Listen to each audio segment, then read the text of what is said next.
My name's Brandon and this is Nickelodeon Video Game History, a show where I take a look back on all of the video games based on Nickelodeon shows and retrospectively review them. The Tak series is by far the most unique set of games we're ever going to look at as part of Nickelodeon Video Game History. The idea for the series was initially put together in 1995 by John Blackburn, who was the CEO of Avalanche Software. Eventually the game was pitched several times but never picked up, until Avalanche Software eventually linked up with Nickelodeon. The two companies had worked together on Rugrats in Paris and Rugrats Royal Ransom, which opened the doors for them to pitch Tak and the Power of Juju.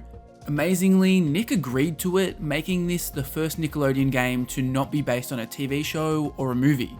The first game in the series, titled Tak and the Power of Juju, would be released on October 15, 2003, meaning it's almost been 18 years since it came out at the time of this video. As we all know now, the series went on to have a Nicktoon also titled Tak and the Power of Juju, however that wouldn't debut until 2007.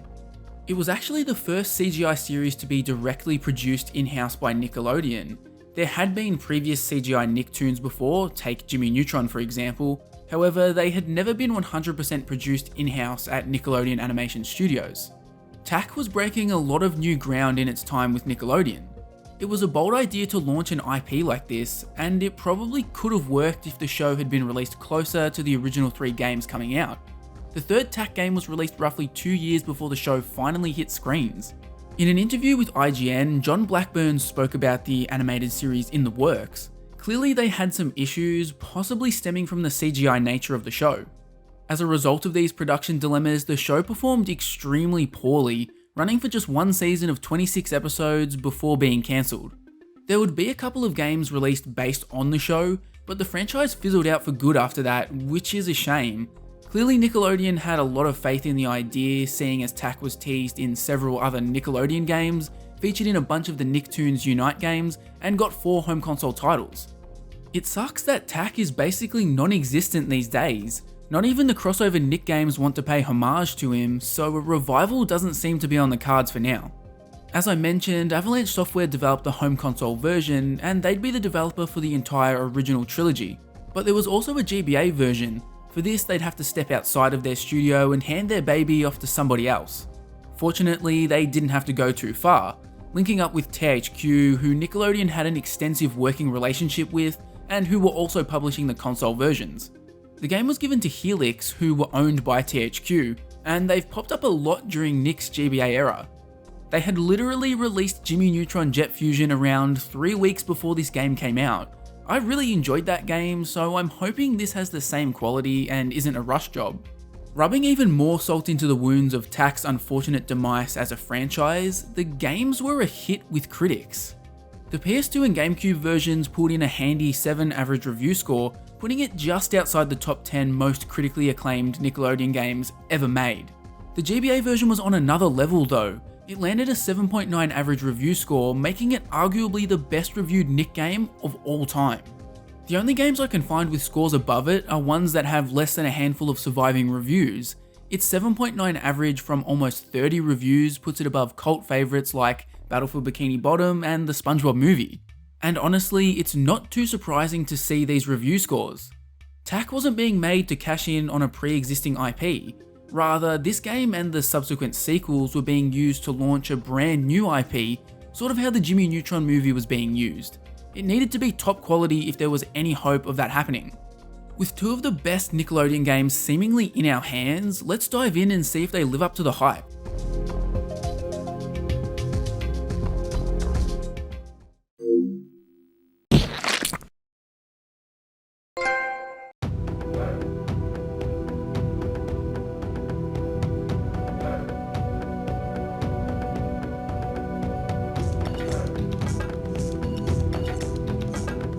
The narrative for Tak and the Power of Juju is hardly revolutionary. It's a pretty standard story about an unlikely and unassuming youngster who finds themselves in a hero's role and they're prophesized to save the world.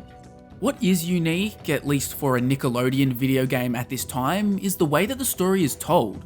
Despite being on the GBA, Tak and the Power of Juju might have the greatest production when it comes to storytelling of any Nick game I have played so far.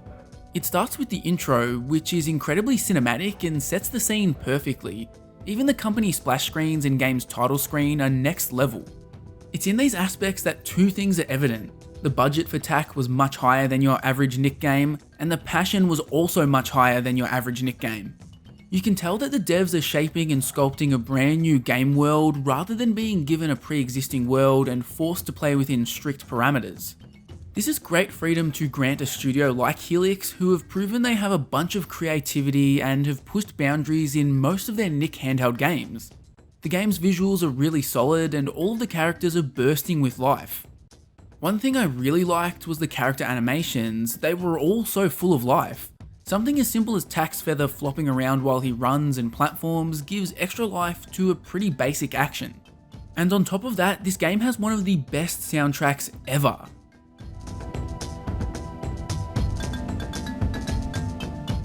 As I've been playing through Cartoon Network and Nickelodeon games, one thing that has really stood out is that the soundtracks are usually really good. Tak's is next level though. It strikes that perfect balance between setting the vibe and being an absolute banger. It was the perfect complement to the gameplay. Speaking of which, Tak and the Power of Juju is a 2D action platformer, just like the rest of Helix's Nick games so far. It's almost a combination of their Rocket Power games and Jet Fusion. It has a lot of the platforming focus we saw in Rocket Power, but also a solid emphasis on combat like Jet Fusion did. Like any good platformer, there's a bunch of stuff for players to collect. One of the first collectibles you'll run into is the sheep. As part of the story, the evil villain Tlaylock has turned villagers into sheep. Each level has a certain amount of these to find. The game is broken up into different worlds, each with a handful of levels. At the end of each world, your sheep count is tallied up, but nothing ever came of this. Perhaps there's some cool bonus given if you collect all sheep in a world, but I can't confirm as I never managed that. Then you've got your standard platforming staples to assist you in the health department.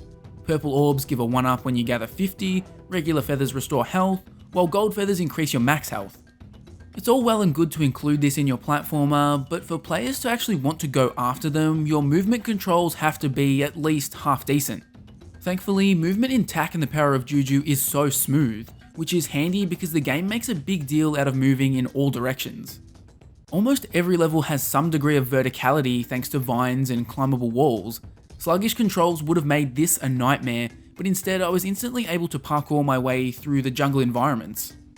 You're always just going from A to B, but forcing the players to go vertical adds a more dynamic nature to the game that keeps it from getting stale.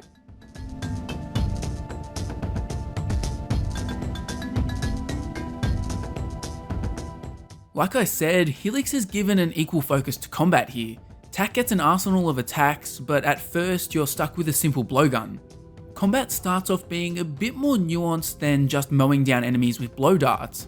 Certain enemies won't be affected by the attack or will only be stunned, forcing Tak to get creative in his offense, like provoking bees and getting them to do your dirty work. In the second world, you unlock the Spirit Rattle, which serves as Tak's melee option.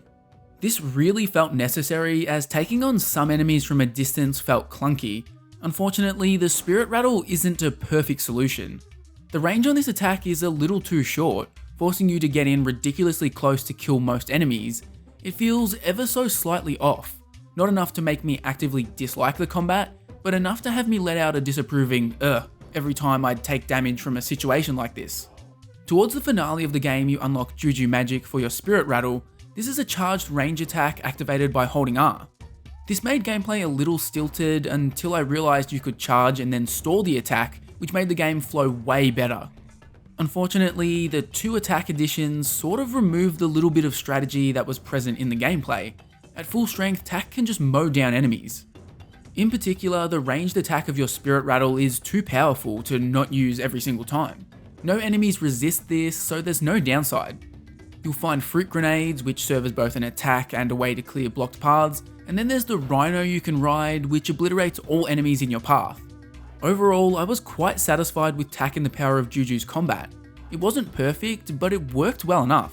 Probably my biggest critique would be there isn't enough variety in the enemies. It felt like from start to finish I was just facing the same 2 or 3 enemies, which does hamper the experience quite a bit.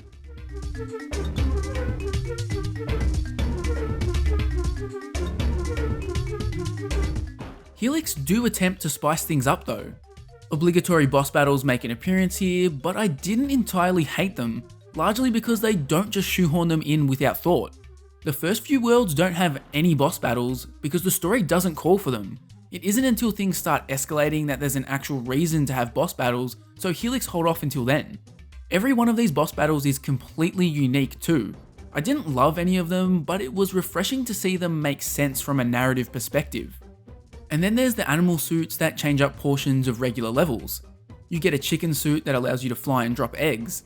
These portions essentially act as a flying stage. Didn't love this, but it controlled pretty well and never overstayed its welcome. Similarly, you get a fish suit that allows you to swim underwater uninhibited, allowing you to do lengthier water sections. Neither of these sections were awful, but they never won me over. The entire time I was just sitting thinking how much I'd rather they go back to the regular gameplay, which I was thoroughly enjoying.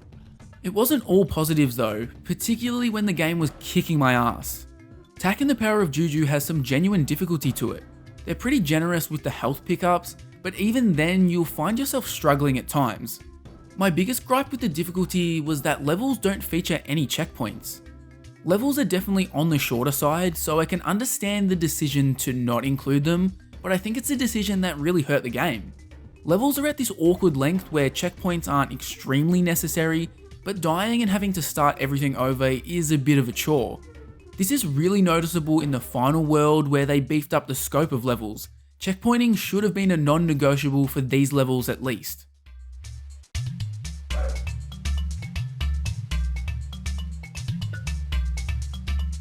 While my outlook on the game is mostly positive, I have to admit it does lose steam at a certain point. From the Canyons world onwards, I was enjoying the game far less than I was in the levels leading up to it. I particularly hated that specific world, but from that point it feels like Tak and the Power of Juju gets into a few bad habits that stop it from being as fun as it could be. It's nowhere near as egregious as in the home console version of Jet Fusion, but still noticeable, largely because I absolutely loved the earlier portions. The final world has a pretty big issue with flow. Gameplay becomes way too stilted due to an overabundance of enemies, and Tak not having a convenient way to handle them. The process of repeatedly charging the spirit rattle is cumbersome and slows the pace down to a crawl. Maybe tweaking the spirit rattle's function could have fixed this. I think having a weaker shot that you could instantly fire while the charged shot remained a one-hit kill could have been a good solution. Overall, the game will take you about 3 hours to complete, which feels spot on. Any longer and it definitely would have been running on fumes. There's nothing worse than a game that overstays its welcome.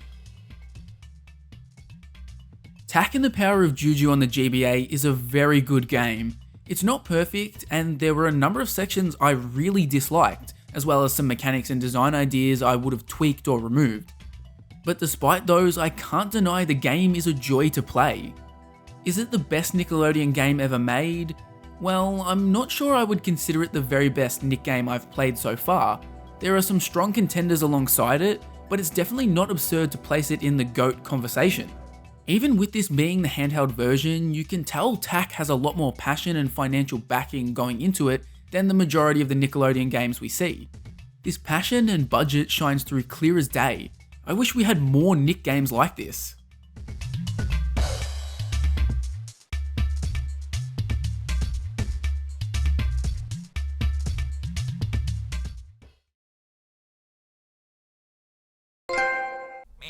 Tak!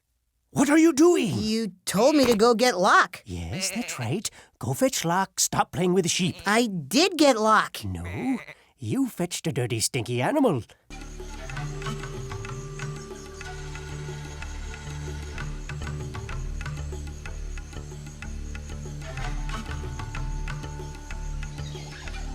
Having played both versions of Tak and the Power of Juju now, it's extremely obvious that they were developed in tandem. Most of the gameplay and Tak's abilities are similar across the two versions, despite being radically different styles of game. Then you have the story, which hits pretty much all of the same core beats, but some of the tasks Tak has to take on to get to those beats are altered. And as you could imagine, the PS2 and GameCube version gets way more in depth when it comes to story and character. You're still faced with the threat of the evil Tlaylock, who has stolen the source of the Moon Juju's power and turned everybody into sheep, and Tak still sort of stumbles into being the hero. It's really in the characterization of everybody here that the home console release shines. You spend so much more time with each character, getting you far more attached. Tak is a pretty typical happy-go-lucky 3D platformer protagonist who doesn't take things too seriously and is always making quips. Then you have Jabolba, the wise Juju shaman elder, who also seems to have a few screws loose. The last two characters are the evil Tlaylock and the dim-witted supposed hero, Locke. These two are the least fleshed out. Locke doesn't show up until late in the story, while Tlaylock barely shows up at all. This is one of the aspects that makes it clear Tak and the Power of Juju is the first game in a new series. The lack of characters and polish or certainty when it comes to world building are very evident. I would have killed for a lot more character building cutscenes. They happen so infrequently, but they're so good. The animation quality is honestly stunning, especially compared to Nick games at the time. I don't claim to be an expert on PS2 and GameCube games, but I'd go out on a limb and say these are some of the most impressive looking cutscenes on either console. A lot of that can probably be attributed to Nickelodeon's intention to turn the series into a franchise with its own TV show. It wouldn't happen for 4 years, but it's nice to see that production quality made it into the first game. My other major criticism with the game's story and writing is its over-reliance on toilet humour. The game can get really crude. Like this cutscene almost entirely dedicated to Locke having explosive diarrhea after he's revived by Tak and Jabolba. Not only is it extremely gross, but this takes up the majority of Locke's on-screen minutes. Oh no. Jabolba, where's the... Out the door, round the back. Ow, yeah! Oh! It's actually a massive waste of Locke, who was voiced by Patrick Warburton. Warburton was the only voice actor from the games to reprise his role in the show though, so it makes this casting decision make a little more sense. I've got the spirit rattle. It was really hard to get. I had to... Oh, gross. Is that Locke? The mighty warrior himself. He's 1/4 of an inch thick. He's a Poopanoono people's pancake. Is he gonna be okay? No, he is going to be the opposite of okay. Tak and the Power of Juju's gameplay is a hodgepodge of typical 3D platformer ideas. You have a bunch of platforming challenges, plenty of combat, a smattering of puzzles, and collectathon elements tossed in too. It's almost like a greatest hits collection of 3D platforming, which is actually a risky thing. A game with this approach often becomes a jack of all trades, master of none. And honestly, I think that sums up Tak and the Power of Juju pretty well. None of the core ideas are executed terribly, but for the most part, they're all just missing that extra something to make it feel spot on. The movement is a good example. Tak is a joy to control in general gameplay. Running, jumping, dodging enemies, it all feels right most of the time.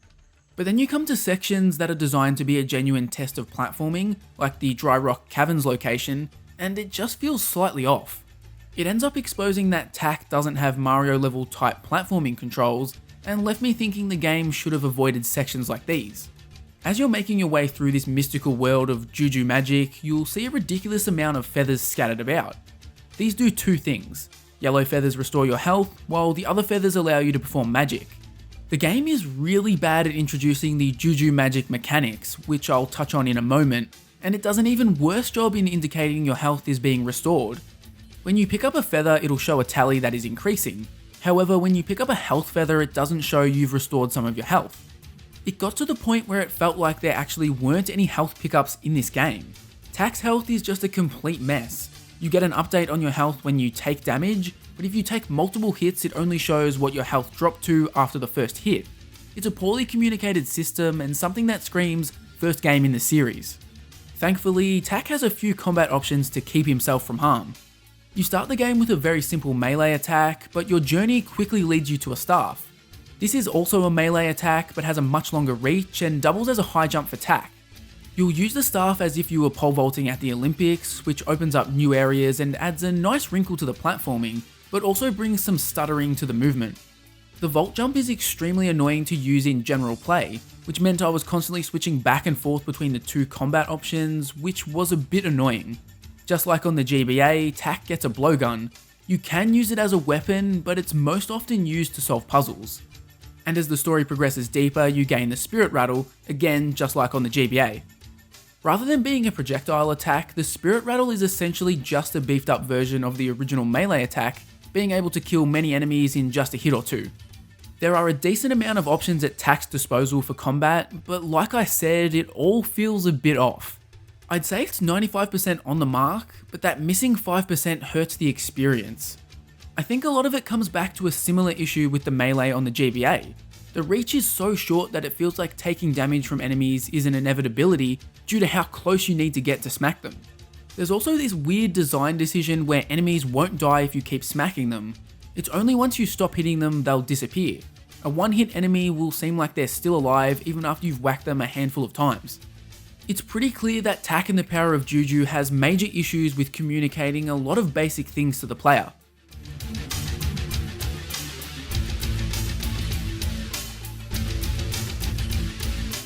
Towards the end of the game, Tak will start unlocking Juju magic spells he can utilise. These have a whole range of abilities. Some will allow Tak to restore health and Juju mana by killing enemies. There's a stun attack to provide Tak with some crowd control measures, and even a spell that uses Tak's feather as a compass. These are activated by pressing circle on the PS2. Each spell has a cost that is paid via feathers. None of this is ever really explained to you. In fact, you start the game and you're informed that feathers help you do magic, but it isn't until very late in the game that these can actually be used. It's just another case of weird communication and structuring. Puzzle solving is relatively basic, but is used to really play up Tak's connection to animals, which is not featured too heavily on the GBA. You'll be flung around by orangutans, use the sheep villages to activate doors, ride emus to find hard to reach places, and of course hop on rhinos to cause major destruction. I liked the idea to use the animals in this way, and overall the puzzles never get in the way of the gameplay. They feel like a natural extension of everything else you've been doing and never grind the game to an abrupt halt. And part of that feeling of constant momentum in Tak and the Power of Juju comes from how linear its levels are, at least initially. Everything is quite A to B at first. Levels will have little offshoot areas, but there isn't much incentive to go and explore in the beginning. You'll run around basically doing errands for Jabolba, who's trying to return the village back to normal. As you progress, the structure of the game starts to get a little bit more open, but levels remain linear. A big problem that pops up due to this is Power of Juju's inability to provide a decent waypoint or guide. You're left to figure out where to go and what to do most of the time, which has its positives and negatives, but eventually tips over into being frustrating. Way too often I'd complete an objective, watch a cutscene, and then the game's narrator/guide will be like, "What are you supposed to do now? Lol, guess you've just got to figure it out yourself, bitch." If the game was just a little bit clearer with its objectives, it would go a long way in making the experience feel less bumpy. As you're unlocking new abilities and powers like the Spirit Rattle, levels start becoming less linear. You gain Tiki Vision that helps Tak spot idols that, when placed in the correct location, summon a Juju spirit that usually opens up new paths for you.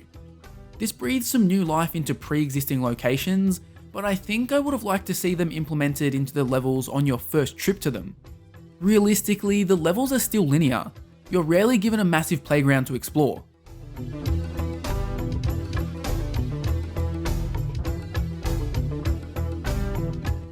The biggest issue Tak and the Power of Juju has is that it's been infected by a little disease I call Jet Fusion Syndrome.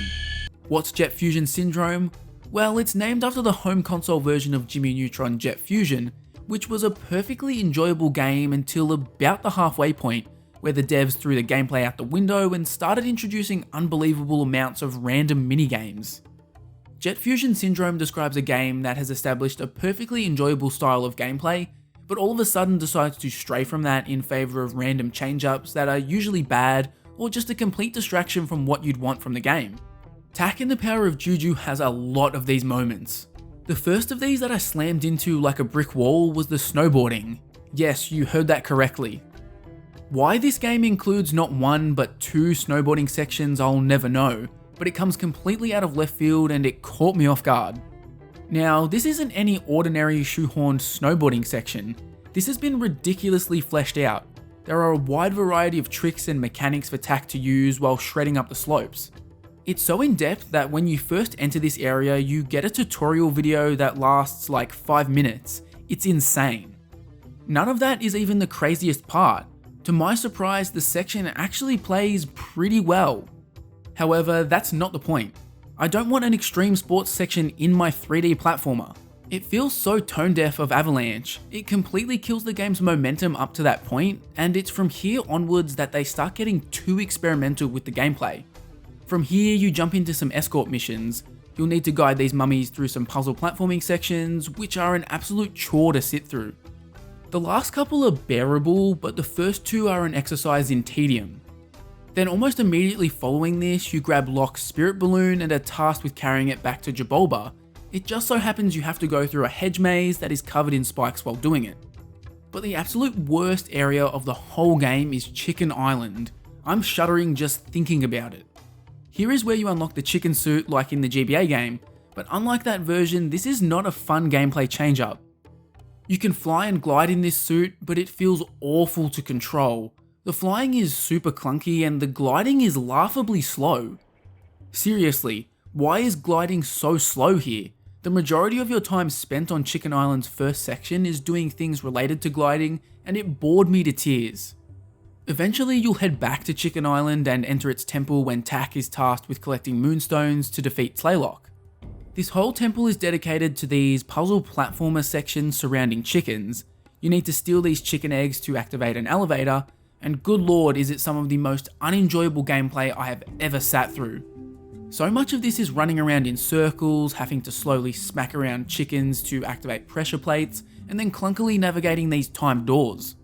I'm not exaggerating when I say I was 100% ready to throw this game away while playing through Chicken Island.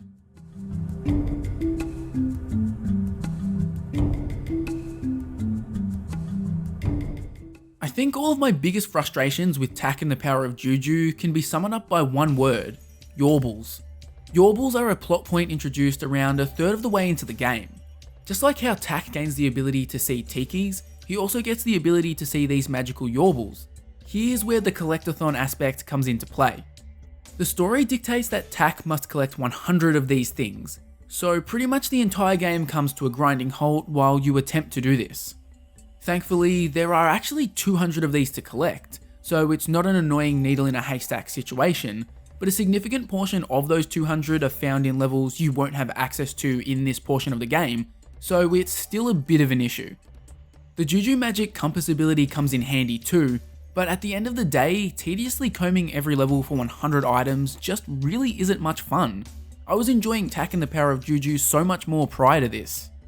Part of the issue with this is that you have to backtrack through levels you've already played through, in many cases not even getting to do anything new.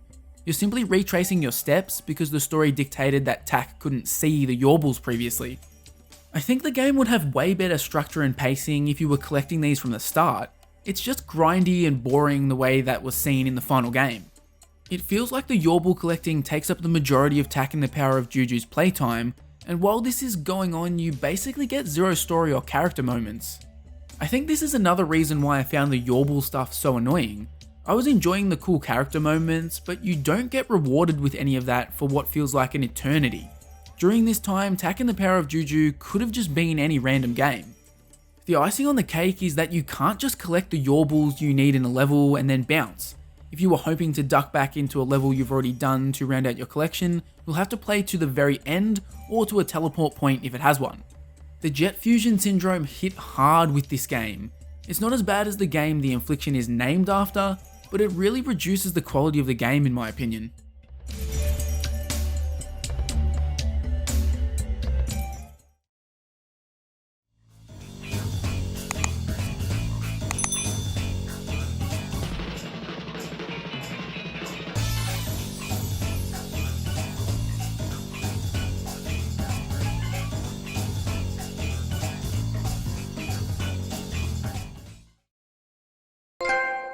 Okay, what have I got to do?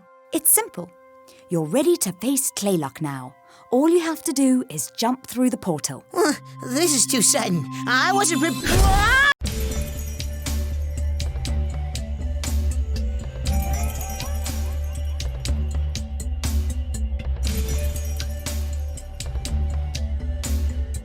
Tak and the Power of Juju squanders a lot of its potential. I love the characters, the world, and the basic gameplay, but there are far too many interruptions to the flow and pacing of things. It becomes a chore to play the home console version at times. Having such polished cutscenes feels like a massive waste when you send Tak on a never-ending fetch quest through the middle portion of the game. I wanted to love Tak and the Power of Juju, but instead I only like it. There are just way too many massive issues and down points for it to be anything better than like a 6 out of 10. Tak and the Power of Juju feels like the poster boy for being the first game in a new franchise. You can tell it has plenty of brilliant ideas, but it hasn't been refined yet. When Tak and the Power of Juju is good, it's really good. When Tak and the Power of Juju is bad, it's really bad. It's rough around the edges with the way it communicates a lot of its mechanics, and I don't think they've 100% figured out what the Tak series should focus on in the gameplay department. That's the bad news for the Tak franchise. The good news? Avalanche has 2 games to build on this. The foundations are there for Staff of Dreams and the Great Juju Challenge to be incredible. At the end of the day, I'd recommend both the GBA and home console versions of Tak and the Power of Juju. They both have their issues, albeit to differing degrees, but I think almost anyone will find things to enjoy in both of them. Next week I'll be looking at Nickelodeon All-Star Brawl, the first ever crossover fighter for Nickelodeon. This game has been massively anticipated and has been a personal dream game for a long time. Will it live up to the massive hype? Make sure you're subscribed to find out.